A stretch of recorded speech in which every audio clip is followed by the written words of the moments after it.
ನಮಸ್ಕಾರ ವೀಕ್ಷಕರೇ, public times Kannada news ಚಾನೆಲ್ಗೆ ಸ್ವಾಗತ. ನಾನು ನಿಮ್ಮ ರೂಪೇಶ್ ಕೆಂಸಾಗ್ರ.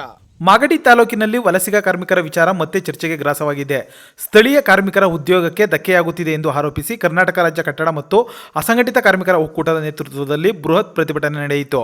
ಮಾಗಡಿ ಪಟ್ಟಣದ ಕಲ್ಲೆಗೇಟ್ ಸರ್ಕಲ್ನಿಂದ ಆರಂಭವಾದ ಪ್ರತಿಭಟನಾ ಮೆರವಣಿಗೆ ತಾಲೂಕು ಕಚೇರಿಯವರೆಗೆ ಸಾಗಿತು. ಪ್ರತಿಭಟನಾಕಾರರು ವಲಸಿಗ ಕಾರ್ಮಿಕರ ಹೆಚ್ಚಳದಿಂದ ಸ್ಥಳೀಯ ಕಾರ್ಮಿಕರಿಗೆ ಉದ್ಯೋಗದ ಅವಕಾಶಗಳು ಕಡಿಮೆಯಾಗುತ್ತಿದೆ ಎಂದು ಆರೋಪಿಸಿ ಸರ್ಕಾರದ ವಿರುದ್ಧ ಘೋಷಣೆ ಕೂಗಿದರು. ಬಳಿಕ ಪ್ರತಿಭಟನಾಕಾರರು ತಾಲೂಕು ಕಚೇರಿಗೆ ಆಗಮಿಸಿ ಉಪ ತಹಶೀಲ್ದಾರ್ ಪ್ರಭಾಕರ್ ಅವರಿಗೆ ಮನವಿ ಪತ್ರ ಸಲ್ಲಿಸಿದರು. ಸ್ಥಳೀಯ ಕಾರ್ಮಿಕರ ಹಿತಾಸಕ್ತಿ ಕಾಪಾಡಲು ಅಗತ್ಯ ಕ್ರಮ ಕೈಗೊಳ್ಳುವಂತೆ ಸರ್ಕಾರವನ್ನು ಒತ್ತಾಯಿಸಿದರು. ಈ ಸಂದರ್ಭದಲ್ಲಿ ಮಾತನಾಡಿದ ಕರ್ನಾಟಕ ರಾಜ್ಯ ಕಟ್ಟಡ ಮತ್ತು ಅಸಂಘಟಿತ ಕಾರ್ಮಿಕ ಒಕ್ಕೂಟದ ರಾಜ್ಯಾಧ್ಯಕ್ಷ ಪ್ರಸನ್ನಗೌಡ, ವಲಸಿಗ ಕಾರ್ಮಿಕರ ಹೆಚ್ಚಳದಿಂದ ಸ್ಥಳೀಯ ಕಾರ್ಮಿಕರಿಗೆ ಉದ್ಯೋಗದ ಸಮಸ್ಯೆ ಉಂಟಾಗುತ್ತಿದೆ. ಈ ಬಗ್ಗೆ ಸರ್ಕಾರ ಗಮನ ಹರಿಸಿ ಸೂಕ್ತ ಕ್ರಮ ಕೈಗೊಳ್ಳಬೇಕು. ನಮ್ಮ ಬೇಡಿಕೆಗಳನ್ನು ಈಡೇರಿಸದಿದ್ದರೆ ಮುಂದಿನ ದಿನಗಳಲ್ಲಿ ಬೃಹತ್ ಹೋರಾಟ ನಡೆಸಲಾಗುವುದು ಎಂದರು. ಪ್ರತಿಭಟನೆಯಲ್ಲಿ ಶ್ರೀರಂಗ ಪೇಂಟರ್ ಕ್ಷೇಮಾಭಿವೃದ್ಧಿ ಸಂಘದ ಅಧ್ಯಕ್ಷ ಲಕ್ಷ್ಮೀನಾರಾಯಣ್, ಗಿರೀಶ್, ಅನಿಲ್ ಕುಮಾರ್, ನರಸಿಂಹಮೂರ್ತಿ, ಬಾಲರಾಜು, ಸಿದ್ದರಾಜು, ವೆಂಕಟೇಶ್, ಮಂಜುನಾಥ್, ರವಿಕುಮಾರ್, ಲೋಕೇಶ್, ಗಣೇಶ್, ಪ್ರವೀಣ್, ನರಸಿಂಹರಾಜು ಸೇರಿದಂತೆ ಹಲವರು ಭಾಗವಹಿಸಿದರು. ಸ್ಥಳೀಯ ಕಾರ್ಮಿಕರ ಉದ್ಯೋಗ ರಕ್ಷಣೆಗಾಗಿ ಸರ್ಕಾರ ಶೀಘ್ರ ಕ್ರಮ ಕೈಗೊಳ್ಳಬೇಕು ಎಂಬುದು ಪ್ರತಿಭಟನಾಕಾರರ ಪ್ರಮುಖ ಆಗ್ರಹವಾಗಿದೆ.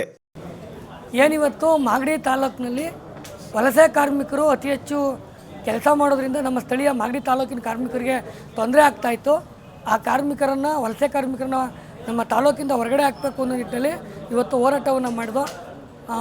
ಕಾರ್ಮಿಕ ನಿರೀಕ್ಷಕರು ಮತ್ತು ತಹಶೀಲ್ದಾರ್, ಉಪ ತಹಶೀಲ್ದಾರರು ಬಂದಿದ್ದರು. ಅವ್ರಿಗೆ ಮನವಿಯನ್ನು ನೀಡಿದ್ದೀವಿ. ಮುಂದಿನ ದಿನಗಳಲ್ಲಿ ನಮ್ಮ ತಾಲೂಕಿನಲ್ಲಿ, ಇಡೀ ರಾಜ್ಯದಲ್ಲಿ ಕಾರ್ಮಿಕರಿಗೆ, ಹೊರ ರಾಜ್ಯದಿಂದ ಬಂದಿರುವಂಥ ಕಾರ್ಮಿಕರನ್ನು ನಾವು ಅವ್ರ ರಾಜ್ಯಕ್ಕೆ ಕೆಲಸವನ್ನು ಮಾಡಬೇಕು. ನಮ್ಮ ಸ್ಥಳೀಯ ಕಾರ್ಮಿಕರಿಗೆ ನ್ಯಾಯ ಸಿಗಬೇಕು ಅನ್ನೋ ನಿಟ್ಟಿನಲ್ಲಿ ಸರ್ಕಾರವನ್ನು ಒತ್ತಾಯ ಮಾಡ್ತಾಯಿದ್ದೀವಿ. ಜೊತೆಗೆ ಕಾರ್ಮಿಕ ಇಲಾಖೆಯ ಮಕ್ಕಳಿಗೆ ಪ್ರೋತ್ಸಾಹನ ಏನು ಸ್ಕಾಲರ್ಶಿಪ್ ಶೈಕ್ಷಣಿಕ ಧನ ಸಹಾಯ ನೀಡ್ತಾ ಇತ್ತು, ಆ ಧನ ಸಹಾಯವನ್ನು ಇನ್ನೂ ಸಹ ನೀಡಿಲ್ಲ. ಆ ದುಡ್ಡನ್ನು ತ್ವರಿತವಾಗಿ ಬಿಡುಗಡೆ ಮಾಡಲಿ ಅಂತೇಳಿ ಮುಖ್ಯಮಂತ್ರಿಯವರಿಗೆ ನಾವು ಈ ಮುಖಾಂತರ, ತಹಶೀಲ್ದಾರ್ ಮುಖಾಂತರ ಮನವಿಯನ್ನು ಮಾಡ್ತಾ ಇದ್ದೀವಿ. ನಿರಂತರ ಸುದ್ದಿ ಸಮಾಚಾರಕ್ಕಾಗಿ ವೀಕ್ಷಿಸಿ ನಿಮ್ಮ public times Kannada news channel ಅನ್ನು. ವಂದನೆಗಳು.